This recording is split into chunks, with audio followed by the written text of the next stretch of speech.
everybody, it's your boy Captain Hunter coming at you again. Thank you so much for tuning in. Really, really appreciate it. Hey, do me a favor, make sure you hit that rate, subscribe, and share button. Do all that. Hey, listen, we want to jump right into the video here. I don't want to take too much time, but it's a real quick video we got for you. And we're going to talk about what this young man has done wrong. So many people have crucified the young lady in the video for her role in this. And I want to talk about all this after. But right now, let's just listen to the video. Let's get into it and all that. And then we'll dissect it and break it down after, and I'll tell you exactly what the young man did wrong. Hello. Oh, hi. What are you reading?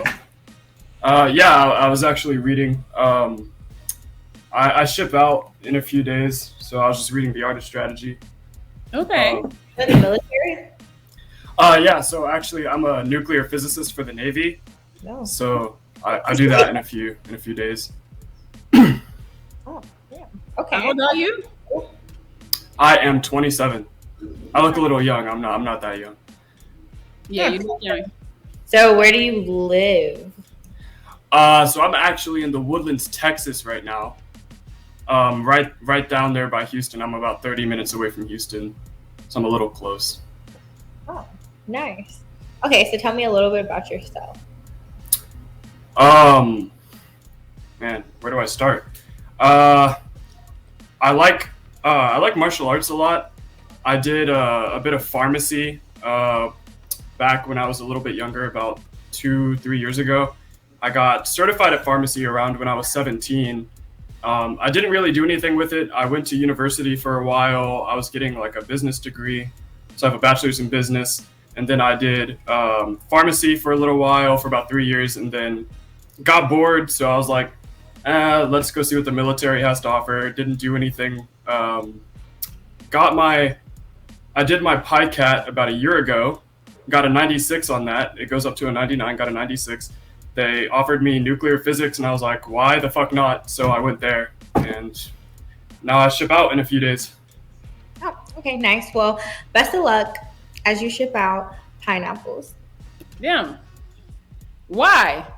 Because he literally didn't tell me any qualities about himself. He's just like, I made a 96 on this. I did this. And I feel like I did that at first too. But however, I need a man with some personality. You felt that quick? You know you didn't have personality? Yes, I'm really good at reading people. Okay. All right, so that's the video there. That's what the brother did. So let's break down exactly what happened for what's going on and why this brother ended up getting pineapple. So this particular show, as you can see, is called The Pineapple Show. The premise of the show is kind of a speed dating type of thing. There's a host of the show. She brings different people on to try to play the matchmaker. And from that particular point, if they're feeling a connection, I don't know what they say, but if they're not feeling a connection, then they'll say pineapples or been pineappled or something along those lines. What that means, where it comes from, I have no idea. Never heard of the show, but I just saw this because I watch a lot of manosphere type of videos, self-improvement type of videos, and just trying to understand what's going on here in the dating world and how we can fix our communities and all that. And so this was one of the videos that kind of popped up. So this young lady in the middle here, the one who was very dismissive of him, pineappled him, has been getting a lot of feedback, negative feedback, being crucified essentially via the internet because of her actions and reactions. Now, I would challenge people to watch this video with no sound, right? Go to the show, watch the video with no sound, and you will definitely see that her actions and reactions, her body language as the young man is talking, is definitely dismissive. So she's been broken down ad nauseum. She's been on other shows. She's come back on this show trying to explain herself, other shows trying to explain herself. And her basic premise is that I need someone who is not boring, right? I mean, she needs someone with some personality who's going to tell me about himself, who's not just going to talk about his job, because it takes more than a job in order to sustain a relationship. I actually don't disagree with that. 95%. That's part of the part that I actually agree with, that you have to bring something else to the table. And that's number one thing that this young man did wrong. But let me just talk just a little bit about, what's going on here. So because this is the manosphere, because this has been circulating in the manosphere circles, and I'm sure other circles too, feminist or womanist or whatever, and I'm not being dismissive of that. Everyone's looking at this and trying to analyze what happened. There is this thing amongst the African American community that you can't be good enough, right? The late great KS talked about this. You can't be good enough, right? You got to be a superstar in everything that you are, right? You got to make a certain amount of money. You got to be tall, dark skin or light skin and good hair, all this type of stuff in order to be pleasing and pleasant. So here we have a nuclear physicist who just seemingly wasn't good enough. Why wasn't he good enough? Because he was boring. Because he was boring. She's trying to be polite about it, but that's just the bottom line. Now, whether it's agreed with or not, I mean, people have connections. People make clicks with each other all the time, and they don't click with each other all the time either. And she has every right to have her own opinion and what she likes and what she doesn't like. But I want to talk about what him and what he has done and what other young men who are on their game and on their grind should do and should take this as a life learning lesson about dating and about women and how to approach them. If you're going to be on these speeding dating shows, dating apps, meeting people at the mall, meeting people at an amusement park, meeting people at the aquarium, wherever you're going to be, you got a short period of time in order to impress that particular person. Let's back up for a moment here. Let's talk about what the vast majority of women want. And this is not meant to be condescending. I don't know why people think, well, men want this, it's condescending, or women want this, it's condescending. I don't think there's anything condescending. It's just understanding and being real about the expectations and what people want.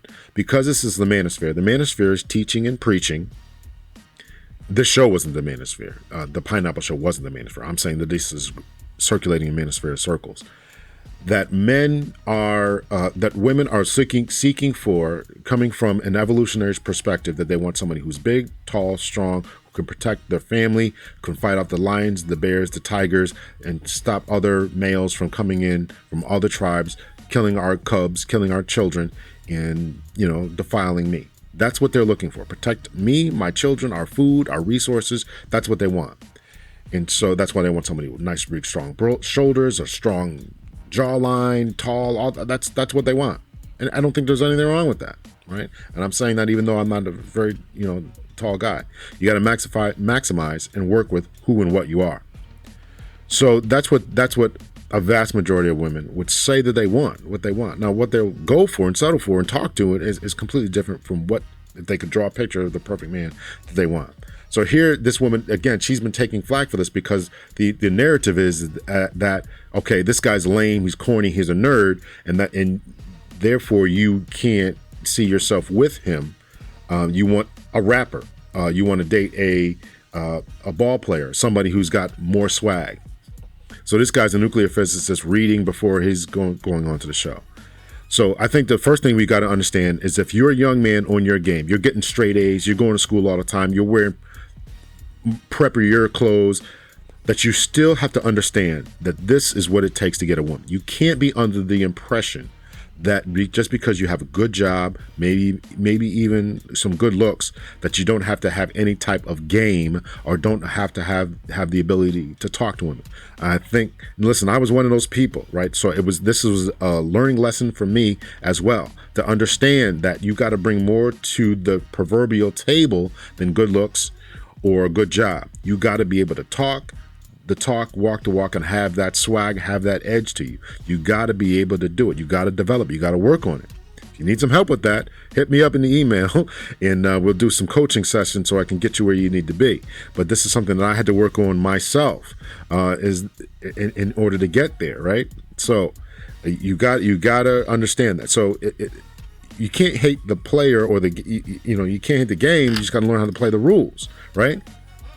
So this is where it is. You got to understand that this is where it is. So this brother comes on here. He's reading a book. Yeah, he's shipping out soon. And to him, it's impressive, right? I'm shipping out. I'm in the Navy. I got a job. I got this. I'm a nuclear physicist. I went to college. I was a pharmacy tech at 17 or whatever I was doing. All this type of stuff. Her eyebrows raised, but it's not impressive. Because why? She's looking for someone with edge, swag, and who can entertain her. Now, I watched other shows in which she came on other shows talking about she went on a date with a doc. She met a doctor, and they went to a strip club for a date or something like that. And then she talked about so she wants the best of both. And she even said this on other shows. She wants the best of both worlds. And this is what a lot of ladies, whether it's right or wrong, this is what they're looking for. They want that thug type of mentality, but wearing a business suit, who's going to take them on a dates in Central Park and all that type of stuff. This is what they want. This is what they're looking for. That protector provider with an edge. It's what they want. It's what they're looking for. You being a nuclear physicist or nuclear scientist or being an astronaut or you making six figures doesn't mean anything if you're boring and with your lane. And I'm not saying that he's boring and he's lame. I'm saying that is the perception that this young man has given off to her. It's a perception that she has given off to her. That he is given off to her, and this is what she heard and received. And at the end of this whole thing, she couldn't take it anymore, and all that kind of stuff. So she's a real good judge character, and she wanted somebody who's going to tell him about her personality. She asked the question, "Tell me a little bit about yourself," and that's what he came up with. So, what did the man do wrong, and what can you, young man, learn from this particular lesson? Learn to walk the line. Start walking the line right now. Learn to develop an edge. Watch your clothing. Watch your mannerisms, your talk. And I'm not telling you to change yourself. Stop going to school. Stop valuing education. I'm not saying any of that stuff. But I am saying that your package and presentation matters. And this young man probably could have got a little bit further with her if he would have said, "This is what I do, but I also do this. I enjoy martial arts. I enjoy playing chess. I enjoy going for walks in the park. If you come with me, you'll have a good time. I'll take you on the bumper cars. I'll take you on the Ferris wheel. We go roller skating. We'll go to an escape room. We'll go to the beach." Tell her what you like to do for fun. That's where I think that he really messed up at. Now, would that have worked in the long run? Probably not. Maybe she was just completely capping. Listen, if you want the ladies, if you want to get married one day and you want the ladies, if you want to impress ladies, here's what I think you should do. Not only this particular lady or this particular type of lady, but here's where I think that you can mix the best, the most of both worlds, right? Because I think it's important. I do think it's important that you have an edge in the swag to you. Listen, something has to be worked on, developed, and all that. But I think it's important. Why do I think it's important? Because not only do you want to impress the ladies, but you want to make sure that you don't get picked on and all that kind of stuff too, right? You want to present an image that says, "Don't mess with me," right? That I'm capable of taking care of myself. I don't think there's anything wrong with that, right? It's called command presence when we call it in the military or in law enforcement, right? Command presence, right? That you command. Your command presence when you walk on a scene, when you walk into a building, when you walk into a store, when you walk into a place that says, I know how to get business done. Don't try to take advantage of me. You need command presence when you walk into a dealership, when you're buying a car. You want to have this air about you that says, "I know how to take care of myself." So you have to be able to present that, and that's what ladies are looking for. I don't think there's anything wrong with doing that. And so as a young man who's on his game, trying to do all these things academically, don't forget about the street smarts and getting on your game and getting on your grind in that as well. Not telling you to hang out with drug dealers, not telling you to go out there and fight, not telling you to do all this other stuff. This brother was in the martial arts, so he probably has some degree of ability to take care of himself, but you got to be able to demonstrate that in your conversation when you're talking to a young lady, and she wants to know that you can do that as well. So what should you do? Present that. Not only talk about you like martial arts and that your academic achievements, but talk about, "I also like to go rollerblading. I also like to go to the beach. I also like to go skiing, fishing, or ride a motorcycle. Do whatever it is you like to do. Don't make stuff up. Don't lie. Don't get into things you don't really like. If you like anime, just say that. I like that, right? There's ladies out there who like men who are in anime. There's nothing wrong with that. But be able to present a side of you that says fun. You presented your business side. This is good. This is my business side. This is what I do. I'm in the Navy. I'm doing this. Nuclear physicist in the Navy. Great. But what do you do for fun? What do you do when you're not nuclear physicizing? That's not even a word. What are you doing when you're not doing that? Well, I play chess. I go roller skating. I do this. I relax. I read. Whatever. But ladies want to know that you're going to be able to have fun as well. If you're going to date, you want to have fun. You don't want to just sit in the house reading. You don't want to sit in the house playing anime, unless that's what they're into. So know your audience and all that kind of stuff. But I think that the most important thing is being able to present yourself in a better package. She has been dumped on quite enough, but I want to talk to the men and say, look at your package and how you're presenting yourself, and present the side of you that is the fun side. What is it that these ladies are looking for, and how can you present that fun side? Not telling you to make things up or lie or anything like that, but be able to present a side of you that says, I'm fun. You come with me, you'll have a good time doing roller skating, going to the beach, going whitewater rafting, whatever it is we're going to do, we're going to have a good time doing it. Be able to present that. Hey, listen, I'm into martial arts. I go to martial art tournaments every week. Come with me. We'll have a good time. You see what I can do. I'll take you out to eat after. We'll have a good time. Nothing wrong with saying any of that kind of stuff. So that's the evolutionary perspective of it. You got to understand where ladies are coming from and where the men are coming from. And everybody doesn't have this type of game. Everybody doesn't have this type of swag. It took me a long time to work on it, to develop it, and to get it to that place. And so you guys can do it as well. So let me know your thoughts, your opinions. Until next time, everyone, much love and peace.